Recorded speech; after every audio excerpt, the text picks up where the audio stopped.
chocolate. Oh, good. I hear a chocolate sigh. Some is desserts from the workshop out there. Few people from one. Yeah, two aren't here. Eileen's not here, and Mary Kay's in Italy. So. Oh.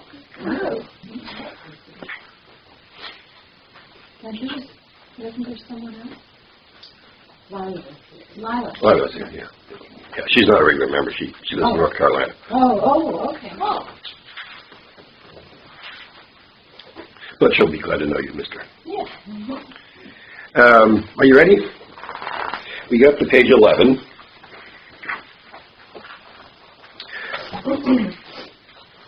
Two main points, I think.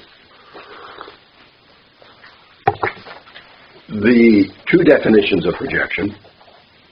One, kind of commonsensical.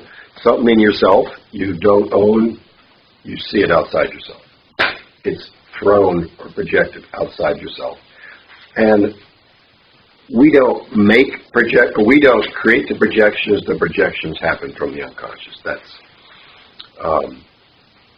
one of the tricks involved. So you just find yourself in a certain experience, but that experience is created by the fact that the unconscious has painted the outer world in an image that recognizes, an image of a face of yourself that you don't recognize. That's not so hard. The other one is a little more obscure, which is a disturbance in the archaic identity between subject and object. We'll be talking about that all along, so if it's fuzzy, don't worry. The idea is that the projected state is the original state of human consciousness, of humankind.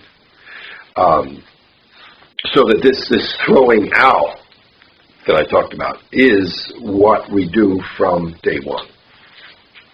And it's not that we make projections, it's that projections are made and we simply haven't withdrawn them. So the projected state is the normal quote-unquote state. That's what he's driving at there. And I think, you remember, electron can be a particle and a wave. They're a little bit contradictory, but because I think you can repress something and project it, and it hasn't always been projected. But these two definitions we'll be looking at all throughout the course, so don't worry if it's not totally clear. The other thing, which we will return to repeatedly, is the five. She calls it 5 steps in the withdrawal of projections. We'll go back to that again and again and again. So let me just review that. This is on pages 10 and 11 if you want to make a note. First, there's the identity with the projection. The identity with the world that the projection creates. So, I have a mean father, and I see every man is mean. And what I don't realize is I'm mean too. The second step is the step of differentiation. I begin to realize, maybe everybody isn't mean. Or maybe that particular person isn't mean. And the third step is moral evaluation, that I realize that what I have seen is either helping me or hurting me, enhancing me or distracting me. That's the moral evaluation 3. The fourth stage is where we'll spend a lot of time in the book, is when we begin to realize that projection is an illusion.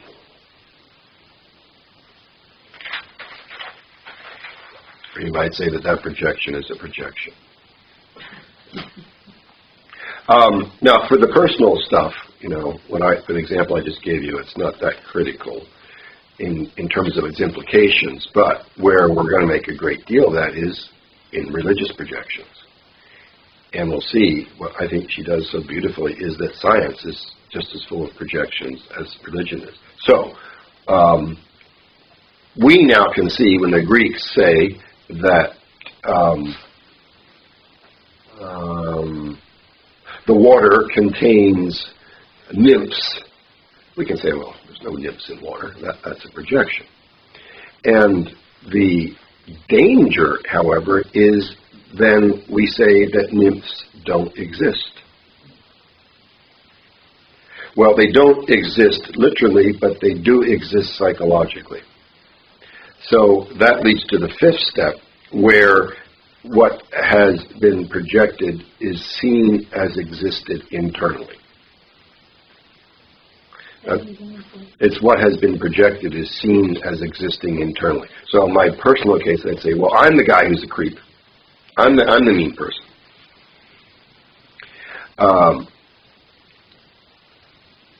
And in the Greek analogy, I'd be saying, well, but the sprite is a function of my personality. There are sprites. There just aren't literal sprites in the outer world. There are subjective sprites inside myself.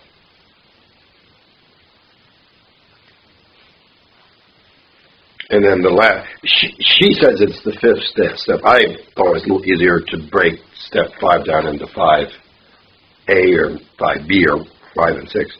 That there's an integration. So it's one thing for me to say I have an inner sprite. It's another thing to say, what is that sprite asking me to do? It's one thing to say I have a mean inner father. It's another thing to say, and how do I transform that?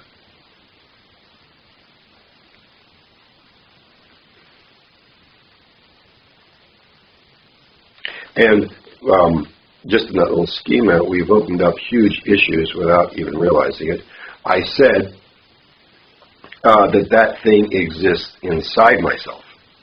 But the problem is, suppose I have withdrawn a projection from God. I want to say God exists inside myself. Suppose remember the guy the example they gave of the guy who heard the spirit in the tree. I want to say, that is only in me, or what?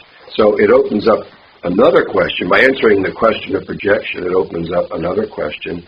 Is everything subjective, or is there I think the word she uses, is there a trans-subjective reality? In other words, it exists in the collective unconscious, not necessarily in my own personal unconscious. And then the question of, is there a metaphysical reality to those things that we once thought were divine? So that's why she's writing the book, to investigate some of those questions.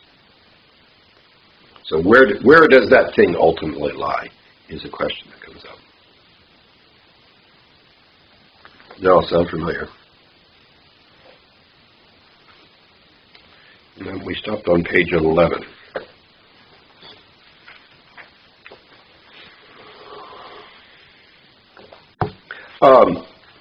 This fairy tale gives a good example of integration, but it also opens up another question. What's it mean to integrate?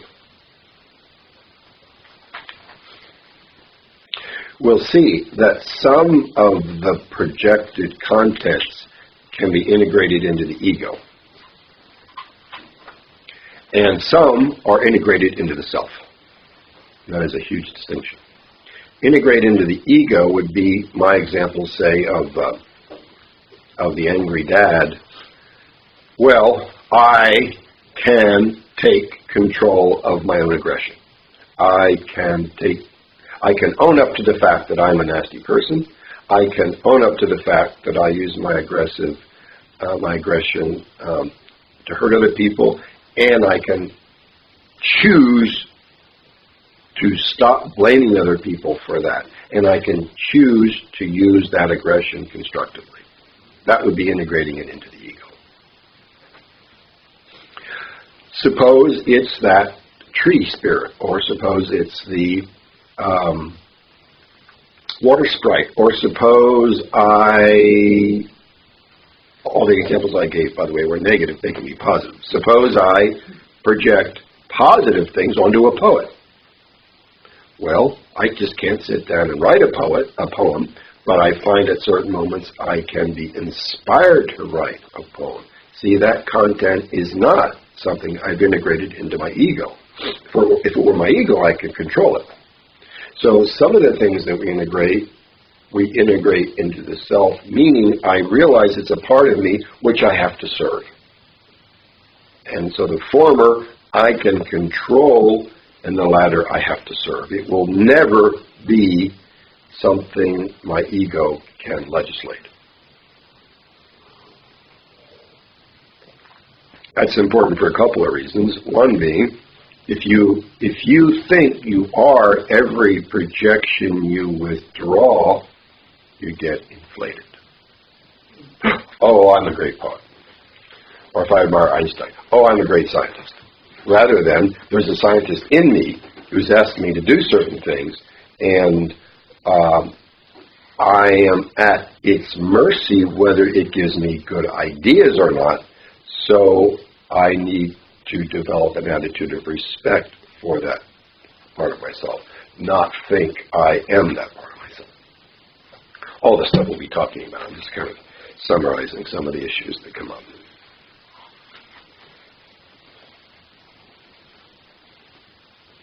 So we then, so let's start with a paragraph, what, on 11?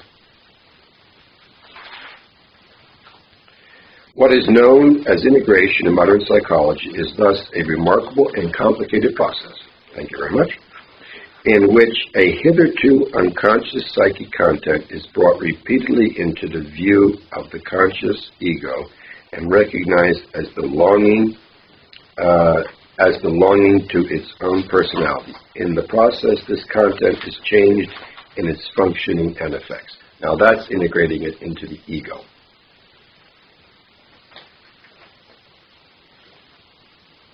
And then she gives a story. A young man had been called up for military service. Maybe we can summarize it. He goes to sleep. He sees an eerie woman with a rope in her hand sneaking away. He follows her, and she goes into the house of a poor peasant. In the house, a young woman, dissolved in tears, was sitting at the bedside of a small child. The ghost sat at the roof beam above her, dangling the rope in such a way that it keeps making the movements of a hanging.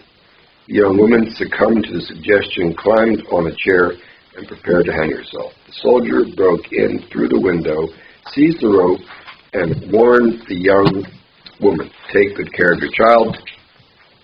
We have only one life to lose." On his way back to the temple, the ghost appeared and demanded her rope, but the soldier wrapped it around his arm and tried to frighten the ghost away. A struggle followed. Inadvertently, the soldier struck his own nose with his fist, and blood flowed. Because the ghost cannot endure the sight of human blood, the ghost stopped fighting and disappeared. The soldier then went on his way to report for service. Later, the rope could be seen. Here's the crucial thing. The rope could be seen on the soldier's naked arm because it had grown onto the arm and surrounded it in the form of a ring of red flesh.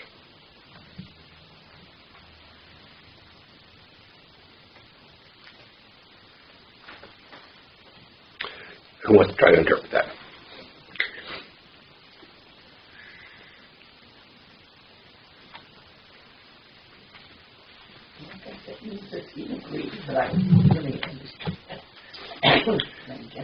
Yeah, what would the rope and the woman symbolize if we take them as part of the main figure of the fairy tale? He's going off to war or to the army, and you could say his anima is in despair. Does that make sense? Why would she be in despair? Yeah, because he's losing his chance of a normal life, at least for a while, and he could be killed. So she would personify his grief. So, Wait, I'm sorry, the one with the rope or the one with the child? well, they're the same. They're symbolically the same. Oh, okay. Yeah.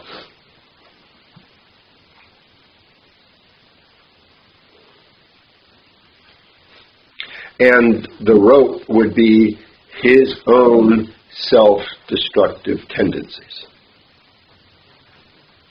which we can assume he would be projecting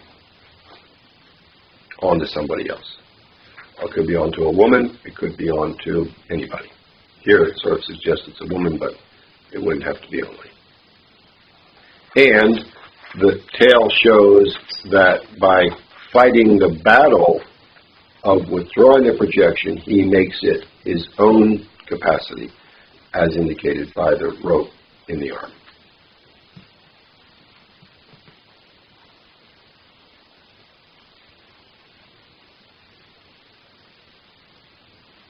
And his hitting his nose is another indication that he's really struggling with himself.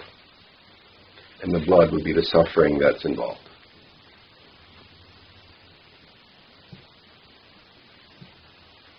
So then the fact that it is on his, the rope is now on his arm, and that he has integrated his own self-destructive tendencies, Right. and is more aware of them. Yeah. Okay. And what we, I'm tempted to say universally find, is that when the thing is integrated, it loses its destructive power. In other words, you could say, well, what's so positive about a destructive power? Why would you want to make that your own? Well, if you need to stand against something else that's destructive, it would be your strength knowing what destructiveness is and knowing how to fight it. Knowing how to destroy what's bad, for example.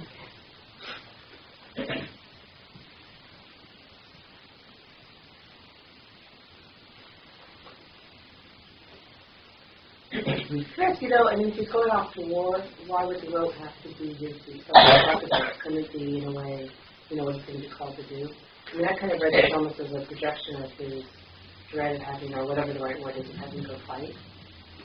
I think it is, in a way, his dread of having to go fight, but it leads him to a feeling of hopelessness. Mm-hmm. And that's what is overcome. Period. On the next part, it says, according to a belief prevalent in China, the spirits of women who have hanged themselves in grief over their unhappy lives cannot move on to the kingdom of the dead until they have brought about the suicide of another woman. I was thinking of it maybe as kind of a universal, not just his own private projection, but maybe that of a patriarchal society that is hurting women, and they believe that the ghosts, once a woman commits suicide, they believe that the ghosts of other women are causing her suicide without realizing it's their patriarchal society, those people that are alive, particularly maybe the men that are alive, that are creating the situation where the mess. Well, I think you could say this is typical of a patriarchal society where the soul is destroyed. Yeah. In that sense, you could say it's a collective projection, and in that sense, it shows up in the tale that, where do we see that the ghost stopped fighting and disappeared, so that it really hasn't been fully integrated into the ego. And just the fact that there's a war shows that there's a certain amount of still destructiveness. Yeah.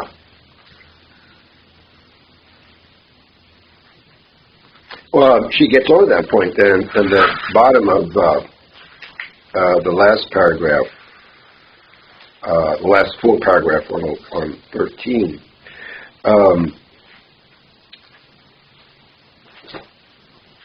Or it may appear in another medium, see where I am? Which now becomes the new bearer of the projection. One wants to prevent such a renewal of the projection. If one wants to prevent such a renewal of the projection, the concept must be recognized as psychically real, though not part of the subject. See how she's changed her argument a little bit. She's just been talking about making the rope part of the God. And here, now she says, the real issue is realizing that it is not part of ourselves, but that it is an autonomous power. It's both. It's both. I mean, at one level, it's different. He's integrated a certain amount of it, but part of it yet remains unintegratable, probably always unintegratable, meaning you'd have to always be paying attention to that degree of negativity in yourself. In the first case, it goes away or it changes its form. In the second case, you just realize it's in yourself, but then you're left with the problem of constantly paying attention to it, watching its behavior, and I think, I don't want to be Pollyannish, but 95% of the time, it will start giving you good advice, if you can pull that off. But you have to be able to recognize it and withstand its destructive effects. So here in these 2 pages, she presents the 2 ideas of what integration is. Into the arm, and then into the unconscious. I couldn't help but thinking of, the World War I movies where the guys were in the trenches and they would shoot themselves so they could get to go home. Yeah. And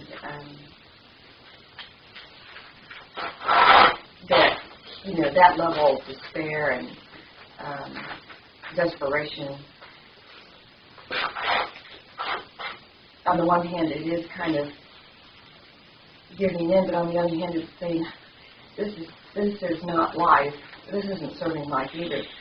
I need to go home and serve life. So, you know what I mean? It is so bad. I mean, it was so disgusting and bad, and to live in those trenches, they couldn't practically take it. Mm-hmm. And I got into a big argument with my husband about it because he went to Vietnam, and he said that was betraying the fellow brothers in the fight. But then I said, but it's also a level of despair. I don't think any of us can understand how bad that must have been, that you would shoot your own arm or leg or hand. Or put your arm above the trench, somebody on the other side would shoot it, and you couldn't be accused of aiming yourself. Oh. They did that too. Yeah. That, I mean, I'm trying to relate it to this big time. Well, it's the nature of evil. And you recognize it as an inner power. I mean, because in a way, you're being asked, you have to kill someone so you don't get killed, which is, to me, was similar to, the ghost of the woman, you need to think about going to suicide. Mm-hmm. So you have to kind of accept that. Yeah. Even though whatever in yourself. And at the same time, with what Anne was saying, that there is this, I mean, the fact that we even go to war and we force people into fighting like that, whereas, like in Joie Noel, I mean, they really didn't want to. None of these people wanted to. Mm-hmm. And so these governments get the people in situations, and the patriarchal values continue that. I don't know, I guess it's just a lot of levels mixed together, but to me, I mean, some of that to me is somewhat healthy, that they got that desperate that they went ahead and did something to Well, it was certainly realizing that the enemy wasn't as bad as they thought it was, and that their situation was worse. That's part of integrating a protection.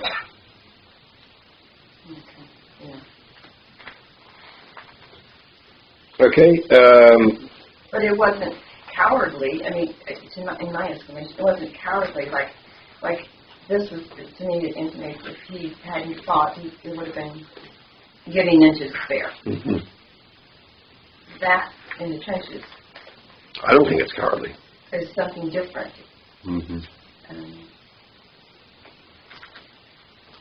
I don't know the training gave us. I don't think it was giving Survival.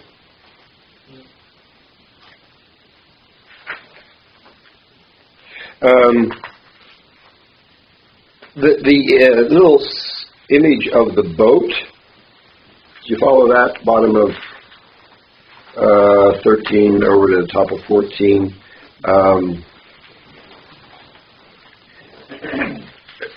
The image is that we're all on a sailboat, and we have different sized boats, and withdrawing projection means putting more things in that boat.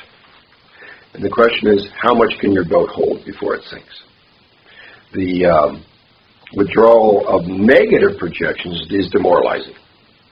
You know, you think the world's creepy, and oh, whoops, I'm the one who's creepy. The withdrawal of positive projections also can be demoralizing because you realize, I've got to do something about this gift of mine. And it's amazing how we protect ourselves against those realizations. So she's just giving us Jung's metaphor of a boat, and the withdrawal of projections is like putting new things in that boat. And then we always have to beware when we're talking to somebody. How much can that boat stand? That could be part of what's going on in your situation, too, Jane, that, I dare say, your husband still is projecting the enemy outside. And it'd be too much to withdraw the enemy inside. And could his boat hold it? Mm-hmm. It's really, you know, in the practical work, it's really important to watch how much can that person stand. How much of the truth of themselves can they stand? Because they simply sink in a demoralized state. And yet, I guess, I can see it being a survival thing to stick your hand up there, and I can see it as being even a brave thing because you're taking the injury on yourself so that you don't have to shoot the enemy that you now realize isn't as bad. And yet, you are letting down those comrades and others. Mm-hmm. That is part of it, too. Mm-hmm. So that, even though that is the opposite, it's still a truth. Mm-hmm. Yes. A conflict of opposites. Conflict of duties. Conflict of duties, definitely. Yeah, that's where I get, I mean, it is really a conflict. I mean, it is like because what could you do to your family if you come home dead? Yeah, I mean, there's that, too. Mm-hmm. But, you know, the fact that you exit the stage makes it worse for your comrades. Because they have to stay and endure. Well, even the fact that you do the war is so different than what we're all taught. I mean, it's like you're brought up to love and, you know, be good, and then they say, okay, go in there and kill. I mean, it's like you have to change your whole way of thinking. Okay. And the fact that 40 years later your husband still struggles with that shows what a huge psychic issue that was for them. And now we're having Bob Dylan play the Vietnam. I thought they were horrible people. Now they're our friends. Look at the country. Just the North, yes. Oh, just the North, yes. Now we're okay. And now we're doing business with our country. The contradictions are just unbelievable.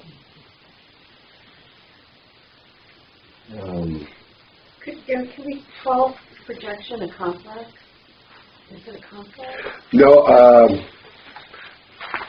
I'd say a complex is projected. Okay. I think Jung would say, well, Freud would say, projection is the way we defend ourselves against knowing a complex. Jung completely flips that around and says projections are the way we get to know our complexes. So for him, it's a natural, healthy process.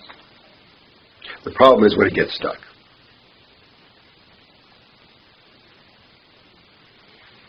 So could you say those two opposites are both true? We defend ourselves against... I'm afraid they are both true, yeah. I'll give you an example. I remember the first time I worked with a very strong sexual feeling, transference and countertransference. I'm not crazy about those words. Anyway, I talked about, and I couldn't do anything with this woman for quite a while. And I took it to one supervisor, and he said, well, you see, that sexual transference is her resistance against consciousness. I took it to another one. He said, "You idiot! That's why she's coming." See what I mean? Both were true. I think the latter was, for me, the real truth. It's just that they're so overpowering that it's like they inhibit our efforts to understand what they mean. And then we've got to have superhuman strength to face them. That's what's so neat about it. I was always looking for that nugget of gold Yeah. in the ship. And I think where you really see it, I don't know if we'll get into it in the book so much, but if you've paid attention to your projections over years, you'll see the situations they led you into, and really I thought this was, in a way, the point of Darrell's, one of the points of Darrell's work, that they're going to get you into nonsense, but that's part of following up a projection, going to what attracts you. Whether you're projecting or not, it doesn't matter. You're not going to find out what the projection is about unless you put yourself in that situation. And then if you are able to integrate what nonsense you have lived, you'll get into another situation and you'll integrate that. You'll get into another situation, you'll integrate that, and you'll see that it has actually led you through life. So that there's a secret symmetry beneath these apparent isolated events that link them together and are actually furthering your development. So in language we've used in other classes, the spirit is behind projections. The order that they occur shows an intelligence. It sure doesn't feel like it when you're in the middle of them, but when you've lived through it, a couple of them, and step back, you see they've actually gotten you somewhere. That's why Jung is so hesitant to say it's a defense only. But it is really the means by which consciousness is created and our own destiny is revealed. Because each projection will be expressing to you the next phase of your destined development. So you don't choose these projections. If you're totally naive, you may fall in love with a very conservative business person who counteracts your naivete. Okay, so you get a little more realistic, and then you fall in love with an artist because you have artistic capacities you haven't developed. And then you develop those. And then you may fall in love with another businessman who would be your ability to take your art out into the world. I mean, that's kind of a simplistic schema, but you see what I mean, how these projections are really the means by which the unconscious self makes itself conscious. One experience at a time.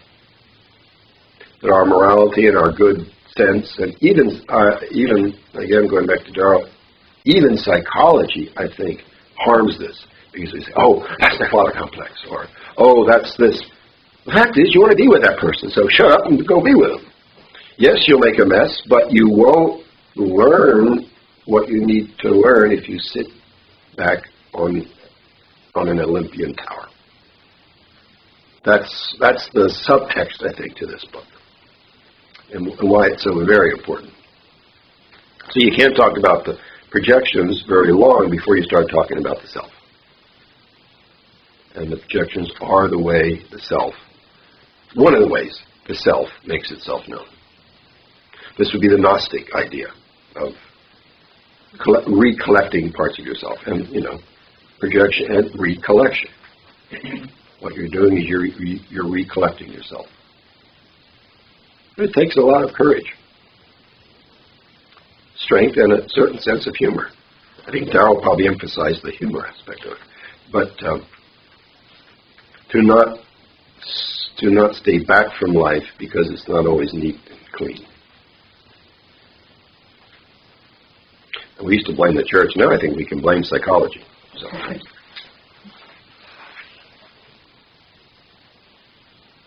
Okay. She goes into another fairy tale. Now,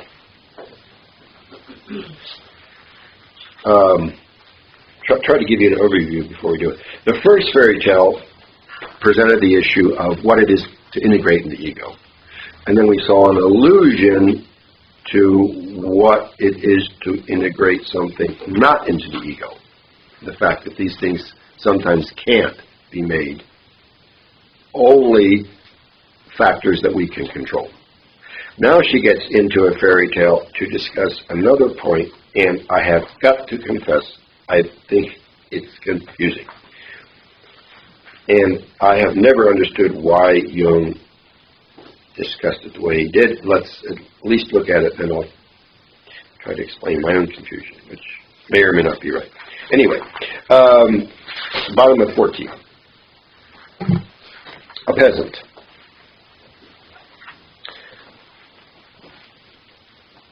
On his way to find a princess. Sees a corpse frozen in a block of ice.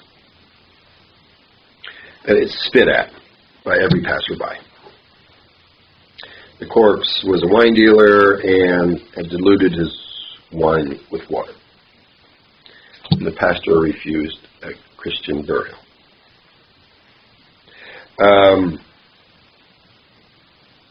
He meets a traveling companion, and the companion offers to win him the beautiful princess, and he learns that that princess has been bewitched by a troll. After a bunch of hardships, the princess is won. Later, a year later, at the top of 15, the companion reveals that he is the dead wine dealer, and that was his way of rendering thanks. But now he must go away forever because the bells of heaven are calling. So the idea is, by feeling sympathy for that corpse, he effects his transformation. And then she gives another story of a dead man who's so poor that no one will bury him. And the hero offers his money for the man's death. Good slip. So the point of both that she'll follow up on is sympathy. We could just back up a second and notice how other people are projecting their shadow onto the wine dealer by spitting at him. That's not where she goes with a fairy tale, but that would be a fair way to go. What she does is analyze this business of sympathy in terms of projection. And here's where I get confused. She says sympathy is an act of lodging your imagination about yourself in somebody else, or imagining you would be that person, projecting your own existence onto that other person as a way of establishing sympathy. So it's like, if I were you, I would feel this way. You know, mirror neurons speak to that whole thing, because they've discovered that the brain actually has that physical response when it sees suffering in another person. It puts you there. That's what we're talking about. It's neurological. Wow. And they can see that. Huh? Mm-hmm. Exactly. What did you call that? Empathy, not sympathy? Empathy, yeah. What does she? Sympathetic response. I think they're the same. Some people do make a distinction. Yeah. Sympathy would be what? A little more pity. Or empathy being more conscious. Perhaps. I don't know. What do you think, Candy? It'd be interesting. This is a translation. And I know in German the word for empathy is sympathisch. So I don't have the German here. What her German was. I don't even know if they make a distinction between sympathy and empathy. I think empathy, you're more just feeling what they're feeling. Sympathy, you're kind of putting a judgment on it. Yeah. What they're getting at basically is you're feeling what they're feeling, so that you have projected your experience out onto the other person. The way I hear empathy and sympathy distinguishes, sympathy is where you become so one with that other person that you cannot stand outside, so you can't help. Whereas with empathy, you feel for them, but you're enough divided that you can help. And they make a big issue with that because of nursing burnout. And if you cannot divide yourself from your patients, you just... Yeah, that's the conscious aspect. Right, you just lose it. But if you can divide yourself from your patient enough to help your patient without becoming one with them, but also without cutting off, because you'll see a lot of nurses who are just, they have no empathy, sympathy, or anything else for anybody at some point, because they just cut that off. They're defending against that feeling. So, that's the way That's a good distinction. But what you said, I think, for our argument, that's so important, is you put yourself in somebody else's place. You see, that's a projection. Now, where I get confused is why they call that a passive projection. Don't know. Maybe that's the mirror neuron idea. Okay, go ahead. If it's a passive projection, it's a function of your physiology, perhaps. So it's not actively... You may have solved my problem. It's a physiological reaction. Whereas an active projection perhaps has something to do with your own complexes. That could very well be. Yes, thank you. I've worried about that for 35 years. I knew you were here for a reason. I'm finished. I think where I also got confused with the term passive, I mean, he does something, though. He doesn't just, That's what I thought. have this feeling. He then acts and he gives all his money to have this idea. That's what I thought. That was my thought process. Well, I don't know if the words are that important, but just be aware that they see empathy as a projection, which is interesting. I don't know where to go with it, but if there's any quality of our society that is on the increase, it is the lack of empathy. It's astounding how cold people have become. And so, what that says about projection, I don't know. But it's just, and she won't make much of this idea of what she's calling passive projection, but she just introduces it. And I wanted to touch on it. Well, if projection is something we don't have control over, Yeah. I mean, how can it be active or passive? Well, that was my question. But I think what Carol says makes sense in a way that it's a physiological response. I have a wonderful video, which is actually quite depressing, of animals rescuing each other. Not of the same species, different species. I may have mentioned a hippopotamus helping a crane stuck in mud get out. And did you see that? I don't know if you saw it in the news, the buck that was guarding a goose sitting on eggs. Apparently the male goose had gotten killed or wasn't around, and it was in a cemetery in New York, and there was a funeral urn, and the goose had made its nest and was sitting on its eggs, and this buck would not let anyone get near it. Just stood guard. I mean, that is empathy. And yet, I don't know if you want to say animals project in the way we do, but somehow, by our definition, that would be projection. They must have, perhaps they have mirror neurons. Maybe they have mirror neurons too. But they would, if you believe in Darwin, they would be becoming more, they would be evolving as well as we would.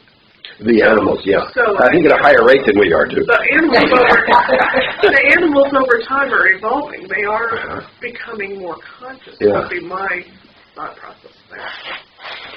Well, that maternal instinct that shows that it got Yeah. activated. Then. This would be saying the maternal instinct is a projection, based on a projection, but a projection which is physiologically happening.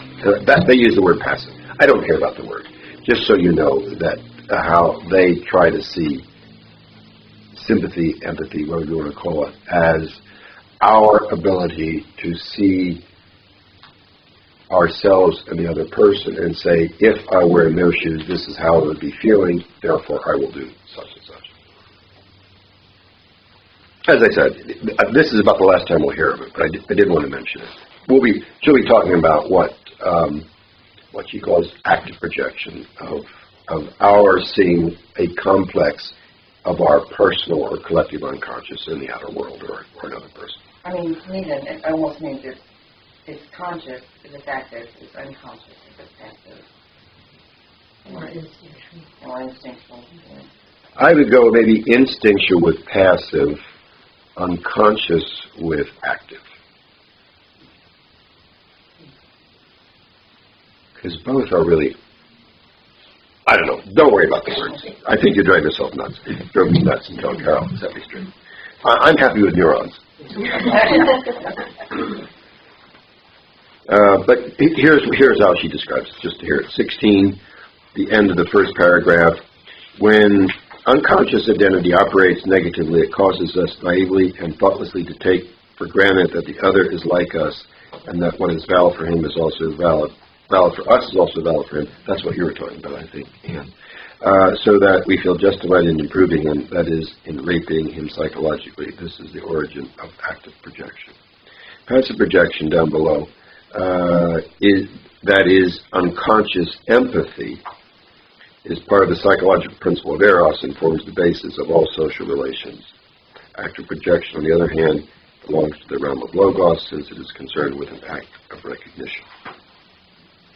Just so you know, there are two different types. And I think we can forget about empathy because she's going to be talking about the other type pretty much in the book. That's pretty strong, raping. Raping is a pretty strong word. Raping. Boy, the more I do this work, the more I feel that. That's right. I've heard it, I think, in pop psych, they call it soul murder. And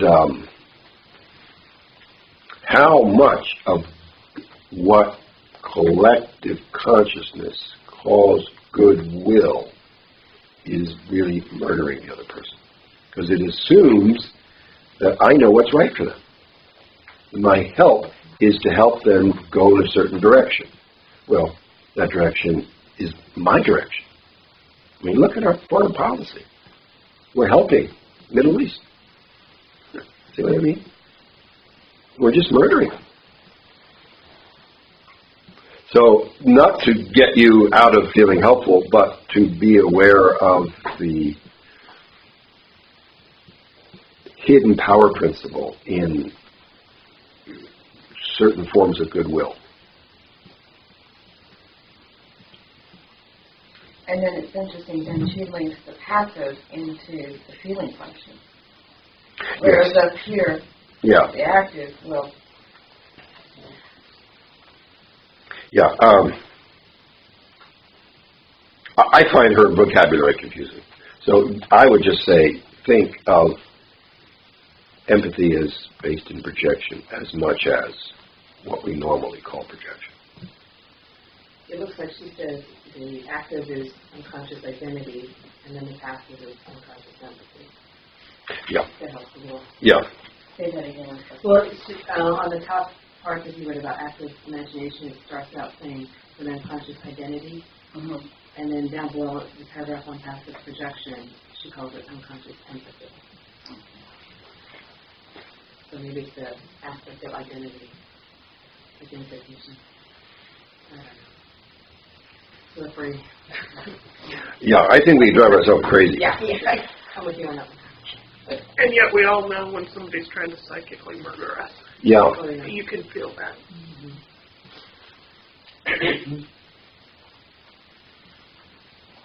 I think that's why there's all those vampire shows on television. Absolutely. Absolutely.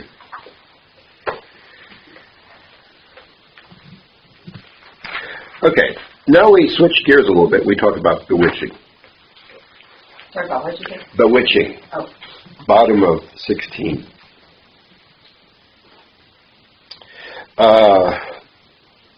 We've been talking about making projections. Now we're going to be talking about being the recipient of projections.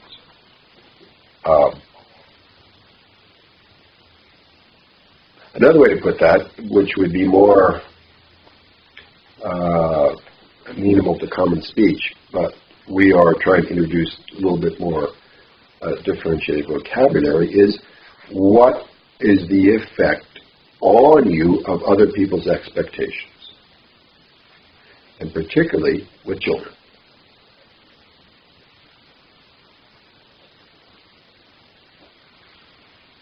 I recently heard a situation where a father said to his son, you know, you're irresponsible, you are not reliable, you waste money, and until you shape up, I am not paying for college. The grandparents got involved and said, there's nothing wrong with this kid. We'll pay for college. The kid is flourishing. See what I mean? That was the father's negative projection, and it can destroy people. So she'll be talking about now what's it mean to be projected. That's a negative, but I think the positive are just as destructive. Think of Janis Joplin, Jimi Hendrix, all the heroes that have been idealized just burn themselves up in the euphoria of being a hero. So either way, it can be very destructive. On the other hand, it can be positive if what you are projecting onto the other person is a realistic projection. So that you see you want your child to do the best. And that is based on your own capacity to be a healthy, productive person. But then you allow the child to do its best in the way it chooses. So that's what she's dealing with here. So bottom of 16, the projections of our fellow, where I am, beings onto ourselves are by no means harmless affairs that disturb nothing but the adaptation. Skip a little bit. The projections of parents onto their children are especially influential because children and young people are very suggestible for their ego consciousness is still weak. I think that's an incredibly important sentence. I'm tempted to say what really affects a child isn't what you say, it isn't what you do, it's what you project onto the child. Another way to put that is, it's not what you say, it's not what you do, it's your unconscious expectations of that child. And the child will become what you unconsciously expect them to become. That's why I think all this self-help of parenting, while it might be valid to a certain extent, if it's not getting at the parent's fantasies of the child or the dreams of the child, it's not really getting at what shapes the child.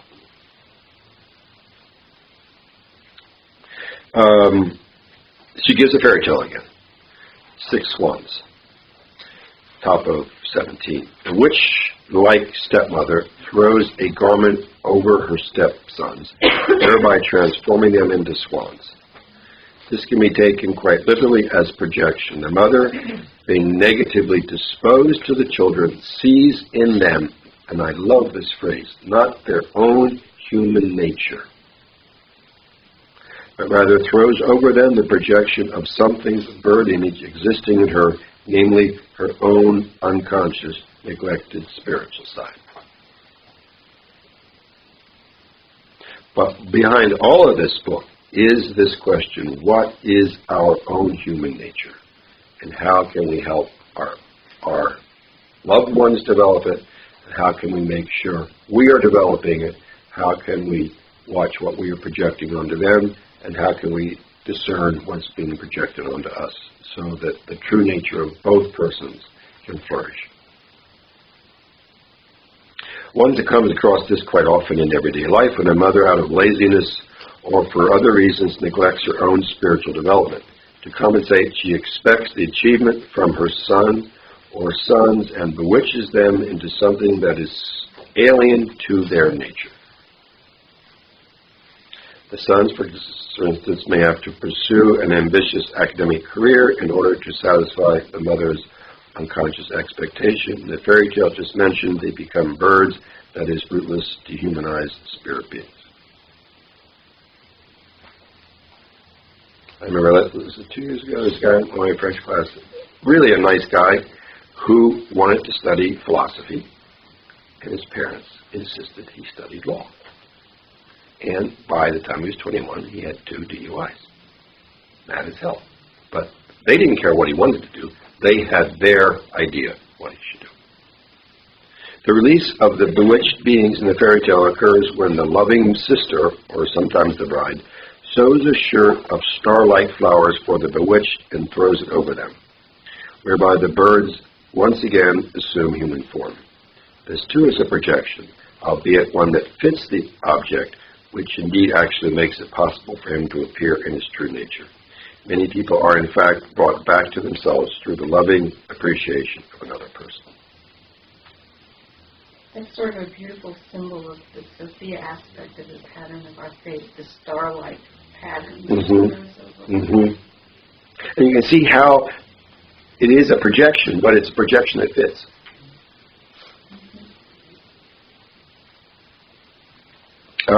The teacher or therapist who gives credit, so to speak, to his pupil or patient through the expectation of positive results can often nurture a blossoming of the other's real personality and gifts.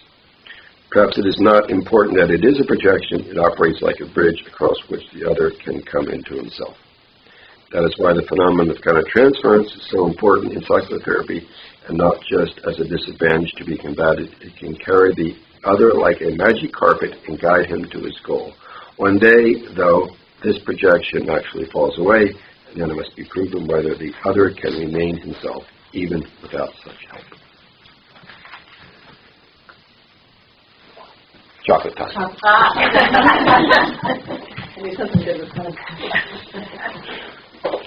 Get a reward for sticking with all this tough psychology.